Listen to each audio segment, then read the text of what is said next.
Have you ever felt completely alone in your city, despite being surrounded by millions of people?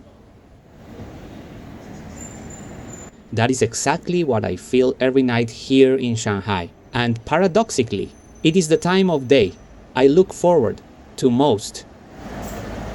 Every night around 8:30, I go out for a walk after having dinner with my family. I walk alone with no fixed destination and with no one waiting for me anywhere. I wait for my wife to get home from work and stay with our daughter, and then I head out. Hi, I am Chilli, a first-time dad and a freelance designer, which means I have no steady income, and this is my night. This is how it begins in this city called Shanghai. It is a mix of everything, the orderly and the chaotic, and what they just finished building last week. Right in the middle of it all, walking alone. This is the Jing'an area, one of the most densely populated and active districts in the city. Jing'an has one of the highest population densities in all of Shanghai, with over 33,000 people per square kilometer. But at this hour of the night, the streets feel surprisingly quiet. There is something about Shanghai's nightly rhythm that is unlike any other city. It is not just the silence, but a calming peacefulness, as if the city breathes differently after 8 p.m. This area is full of restaurants. It always has been. But there is something I have noticed over my years of living here. Restaurants open and close in 6-month cycles, especially after the pandemic. The restaurant mortality rate in Shanghai is one of the highest in the world. It is estimated that more than 70% of new restaurants close before reaching their first year. The rent in this area can exceed 50,000 yuan a month for a small space. That is about $7,000. You see a grand opening sign full of hope, and 6 months later, there is already another business in the exact same spot. It is a cycle that brings me a strange mix of sadness and admiration. Sadness for those who did not make it, and admiration for those who tried anyway. Have you ever owned a business, or do you know someone who tried? Let me know in the comments. I want to know. There are also many foreigners in this area. There always have been. But the expat community of the past is not the same as today's. After COVID, Shanghai had the highest concentration of expatriates in all of Asia. It was estimated that more than 200,000 foreigners were living in the city. After the 2022 lockdown, that number dropped drastically. Many left and never returned. And I understand them completely because most of my friends were part of that community and they all left. Some went to Europe, others to Latin America, and others simply to anywhere that was not China after what we experienced during the lockdown. What lasted weeks for the rest of the world lasted months here, and that left marks on the city and on those of us who stayed.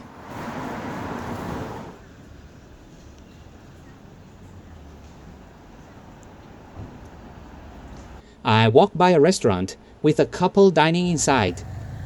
Warm lighting, beers on the table, and Paddington bears decorating the windows. That restaurant aesthetic in China mixes romance with cuteness. Here, giant teddy bears are completely normal in a restaurant for adults. The Kawaii culture, the aesthetic of cuteness, has a huge influence on commercial design in East Asia. In Shanghai, it is especially visible. Cat-themed cafes, restaurants with stuffed animals, and venues with a kindergarten aesthetic tailored for 30-year-olds. At first, it seemed strange to me, but now it feels completely normal. This is one of the symptoms of having spent over 15 years here.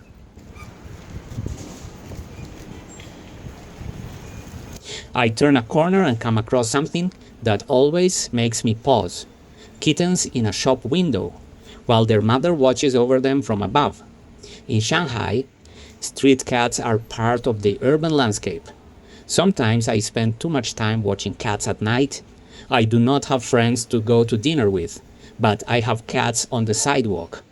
It is not the life plan I had at 25, but it works.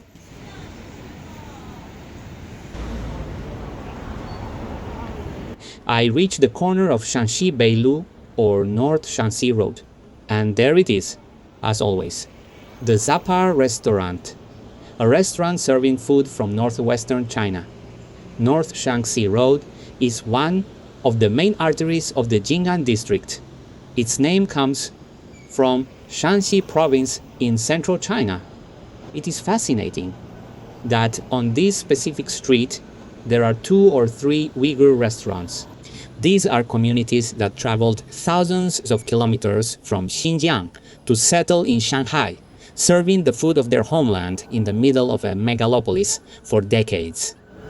The sign says since 1998, even though they opened this specific restaurant just a couple of months ago. It must be one of their branches. Let's see how long it lasts. Further ahead is the Shanghai Dramatic Arts Center. There is a performance tonight. People are coming out in groups, excited, talking about what they just saw. Shanghai has more than 200 active theaters. It is one of the cities with the highest theatrical activity in all of Asia. Chinese language theater is experiencing an impressive moment of expansion here. Local productions fill halls of thousands of people week after week. Shanghai invested more than $20 billion in cultural infrastructure between 2015 and 2025. The city has a deliberate strategy to position itself as the cultural capital of Asia, not just financial, but also artistic, and it is achieving it, judging by what you see walking around here.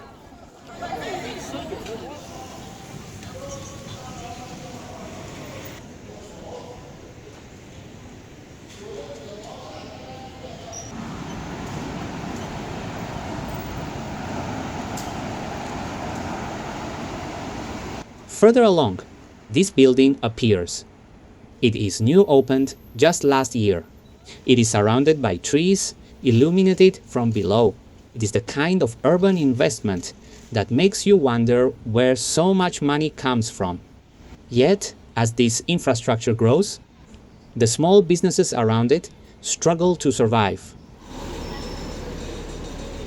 I see that tension between the Shanghai of grand projects and the Shanghai of family restaurants trying to make it to their first year from the inside. Because I am also someone to build something of my own in this city, and it is not always easy.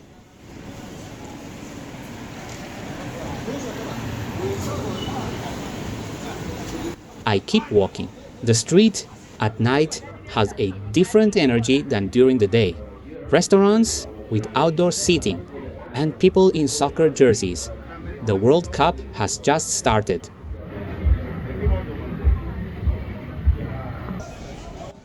China does not qualify for the World Cup often, but it is one of the largest soccer markets in the world. There are more than 300 million soccer fans in China. And when the World Cup is on, bars and restaurants with big screens are impossible to book.